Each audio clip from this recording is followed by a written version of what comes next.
Well, as we've been hearing, violence has continued across Syria. There are reports of attacks across the country, including shelling in Homs. United Nations Secretary-General Ban Ki-moon warned of an imminent danger of civil war. The international peace envoy Kofi Annans has said his six-point peace plan is not being implemented. Well, Syazan Goshe is the spokesperson for the United Nations Supervision Mission in Syria. The most prominent things were two homes. One was damaged, mainly from rockets on BMPs and other small and large caliber bullets. We found a variety of different kinds of bullets there. And the other one was burnt with bodies inside, and you could also see body parts in and around the village. That's Syazan Goshe from the United Nations talking about the apparent massacre in the village of Qubair. Well, Nabila Ramdani is a journalist and commentator who specialises in the Middle East. She joins me now. Good morning to you. Good morning. The situation just seems to be getting worse all the time, doesn't it? Almost by the hour. Yes, absolutely. And the Syrian people seems to be waking every morning now almost, routinely into further violence, and the spiraling of violence is absolutely chilling, and it's a very clear indication that it is a regime fighting for its survival. One of the problems in Syria is that the opposition is not really united, is there? They're not really speaking with a unified voice, and there is some suggestion that some of them are descending into kind of armed gangs.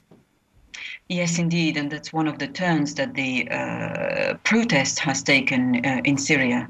There has never been a unified voice amongst the Syrian opposition.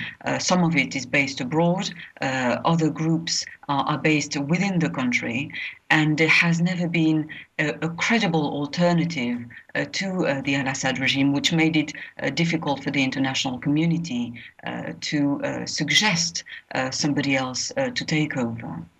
If there are armed gangs forming, that's going to kind of, give a lot of help to President Assad, who's been saying he's been dealing with armed gangs for some time.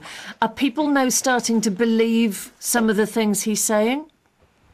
I think there is a certain legitimacy in al-Assad's statements. There have been reports that indeed armed gangs have been involved, and it is part of the reality of the very complex problem that is unfolding now in Syria. Having said that, even though the UN observers have been unable to stop the violence, but are merely there to observe what is happening, perhaps one good development in all that is that they are now able to witness the consequences of the violence, and indeed document what is happening on the ground, and they are in fact able to attribute the violence to al-Assad and his militias, because they are precisely able to see how tanks and indeed shelling and heavy weaponry is being used, something that armed groups and indeed rebel forces couldn't possibly have implemented. Has it moved beyond observation now, because the observers are being prevented from getting into the places they need to look at? As you say, they are witnessing, but has it got to a point where observing is not enough and more action is needed, especially with Kofi Annans' six-point peace plan, which doesn't seem to be doing anything?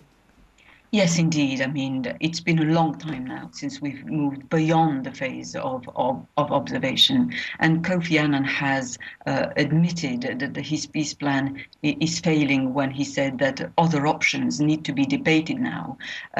But sadly, the diplomatic route is still, prevalent in all that, in all the discussions. And now the floating idea is that a new contact group on Syria should be formed, bringing new world powers together, and regional players like Saudi Arabia and Iran. Now you can imagine how other Western countries are looking at the possibility of bringing in Iran, which is very much seen as part of the problem and not as the solution. So again, this idea of a contact group is dead before it was even born.